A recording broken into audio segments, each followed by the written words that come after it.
It's been altered by deposition, by precipitation, and we are now looking at a remarkable 3 years in the nominal mission, perhaps even a decade of exploring Titan and the rest of the Saturn system, with much to teach us about the origin of planets, the origin of other solar system, and perhaps even about the origin of life itself.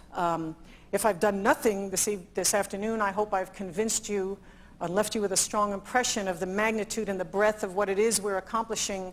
at Saturn, and a sense of the good fortune we all have to be alive right now at this time when we actually have the means to explore and investigate our cosmic neighborhood. Cassini is surely not the end of the road. Next January, we will finally see the launch of a mission to Pluto, which will mark the beginning of the conclusion of this first era of reconnaissance exploration in our solar system.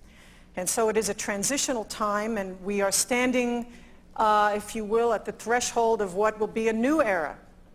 of planetary exploration, an era you might call the age of contemplation, when we will be assimilating and synthesizing all that we have learned in the previous 50 years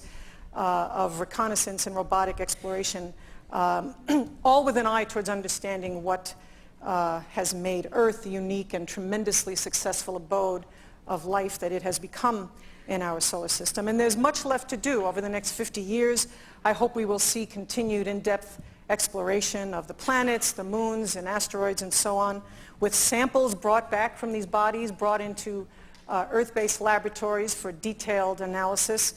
We will continue our robotic surface explorations of Mars. We'll surely have exploration, additional exploration of Titan, hopefully Saturn's moon Enceladus. Hopefully we'll see orbiters around every planet. My fondest wish is that ultimately we will see streaming video from every planet with associated commentary and explanatory computer graphics and dramatic vignettes piped into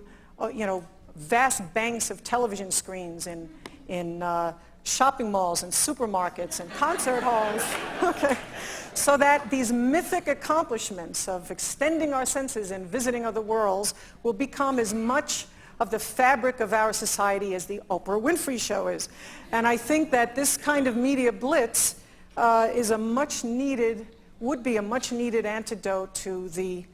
constant reminders of bad news and human failure that we see all the time on television, and could be an equally constant countervailing reminder of the good and the glorious that we can achieve if we set our minds to it. I told Andrew I would speak something about spirituality. I don't know if I have a moment to say something about it. I'll just say that being a part of the exploration of our solar system and